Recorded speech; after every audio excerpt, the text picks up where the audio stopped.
When we try to learn a new language like English, it's very common for us to get frustrated with the process. We try a lot of different things. We try keeping a dictionary next to us. We try memorizing the most important words in this language.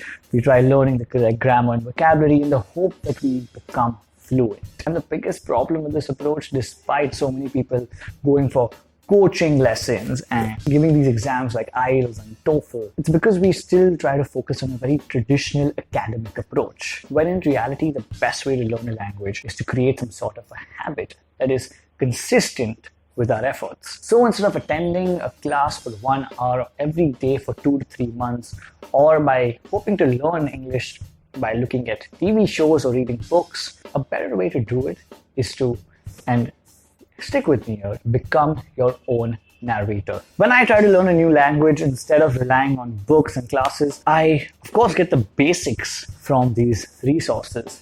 But to maintain consistent practice, I just start narrating different instances. Very simple, stupid things. So for instance, if I'm cooking, I'll pretend like I'm watching myself doing this particular activity, and I'll just start narrating whatever it is that I'm doing.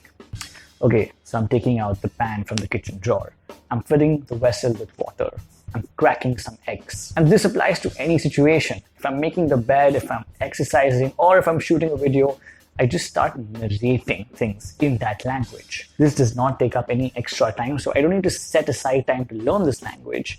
And it helps me be more consistent with being in touch with these words. And while I'm doing this, if I come across something, certain words, certain instances that I'm not familiar with, that I just cannot say in that particular language, I'll look those few words up and make a note of them on my phone. And that highly increases my chances of actually remembering those words the next time I encounter such an instance. And most importantly, this method helps us think a lot more in the language that we're trying to become more fluent in. Now, this is by no means a revolutionary idea or the only thing that we need to do to learn English, but it's one of the things that's really helped me, and it helps us use our time so much more effectively because we don't have to set aside extra time for it. And while it's important for us to be able to think in English, learn different words, understand vocabulary and whatnot, there's a deeper thing we need to understand, and that is the psychology which we need to keep in our minds while approaching a new language like English. We've detailed out that entire video